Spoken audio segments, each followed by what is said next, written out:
Okay, well, good morning. Thank you, everyone, for joining us today. This is New Hampshire, and we all pride ourselves on being able to tough out some cold weather now and then.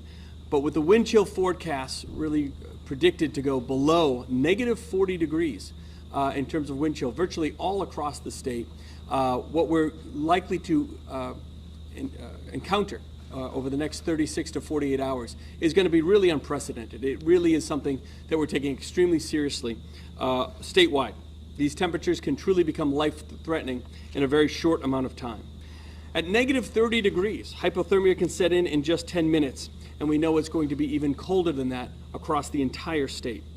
The good news is that New Hampshire does stand ready. We have multiple agencies, including the Department of Safety, the folks at the Department of Health and Human Services that have been coordinating with municipalities and local service providers to be sure that we are prepared. The additional $5 million that we allocated last year to support emergency shelters across New Hampshire is being used right now to help ensure that those resources are available.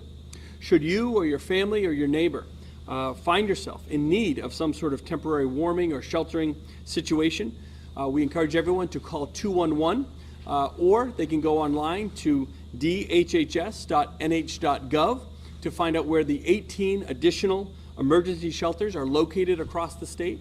We also have 8 cold weather responding organizations, again, statewide, that stand ready to provide resources and services to whoever may be in need. Of course, we work hand in glove with our cities and towns to coordinate as much of the sheltering information as possible. After this press conference, our teams actually will be jumping on a direct call with all of the local emergency coordinators across the state to make sure they understand what resources are available, the operational times for the EOC, how to contact the state if the need does arise. Want to make sure folks understand we're also working with the electrical providers.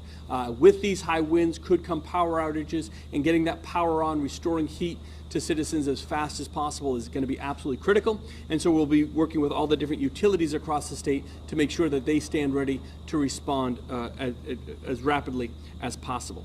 I want to, again, encourage folks, you've heard the message before, be a good neighbor.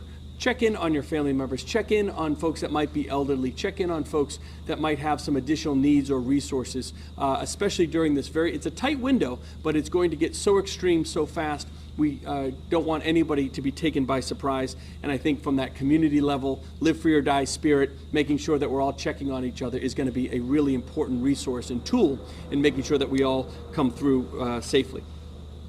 Donations. Food pantries are looking for donations, whether they be clothing or food or sleeping bags or tents or warm coats. Just a strong reminder. This might not be the beginning of the winter season, but we are right in the middle of it, and anything that folks can or would be willing to donate, even over the next 24 hours, can all be utilized, I think, very, very well.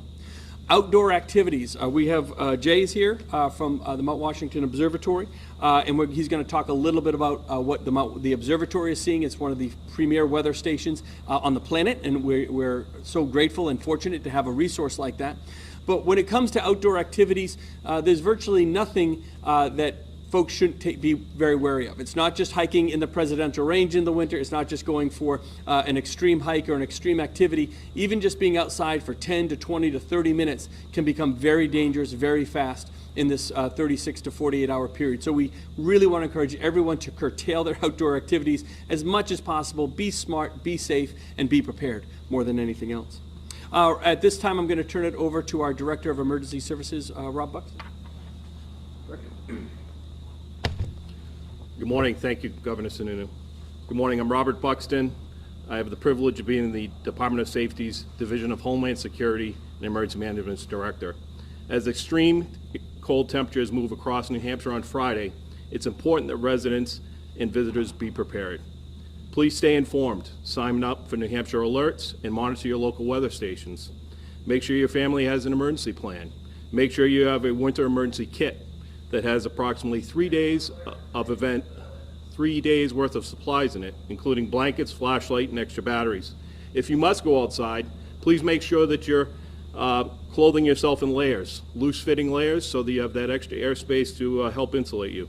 Know the signs of frostbite, prickly fingers, numbness, discoloration. Please make sure you take those preventative measures. Know the signs of hypothermia. If you're shivering, slurred speech, or drowsiness, make sure you're dialing 911 and you get checked out. If you're considering safety of others and pets, please make sure you're checking on your neighbor, as the governor mentioned.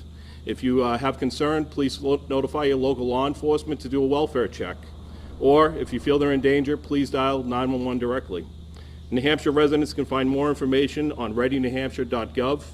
Local communities may be opening up local warming shelters this weekend. We're encouraging all of them to list that information in WebEOC. This is the opportunity for the state to be able to track that information and get it out to our local communities through 211, so we can send you to the nearest warming shelter for you.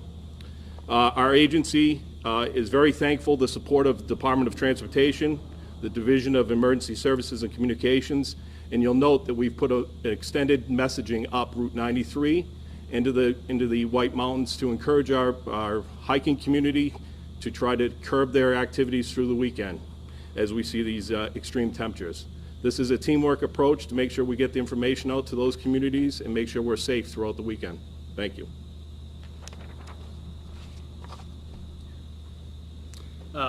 Hello everyone, my name is Jay Broccolo. I am the Director of Weather Operations here at the Mount Washington Observatory, and I'd like to thank the Governor, essentially the whole state and everyone here for putting this together. We take safety really seriously in the higher summits, and this weekend's forecast is looking pretty gnarly, even for our standards. There's a cold front that will come through later this evening.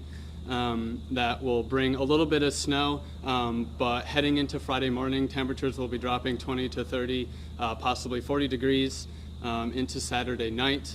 And with winds at 70, 80, 90, potentially over 100 miles per hour as it builds into Friday night and early Saturday morning, there could be serious amounts of blowing snow, poor visibility, and just a very bad situation above tree line. The reason why this is such a noteworthy to us is because it takes a very small mistake to then pass a cascade of poor decision making and failures above tree line, which can ultimately lead to death.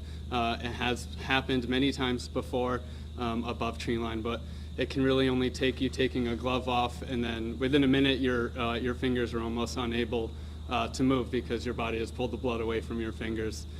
Even goggles, breathing outside can freeze over your goggles so that you can't see. Having multiple pairs of goggles may not even help you.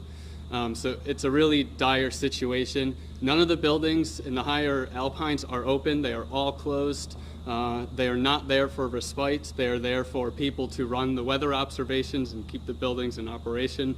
There's a very limited staff up there that cannot help you. Even rescue services, it will be very difficult for them all to come out Saturday night. So if you get caught in above the tree line, it'll be a long time before rescue crews get to you. So we really just want that to be the focus. Really experienced people. It's going to be a tough weekend. So please, everyone, just read the weather forecast from the National Weather Service, from the Mount Washington Observatory, or any weather source. Please be informed. That's what we ask. Thank you.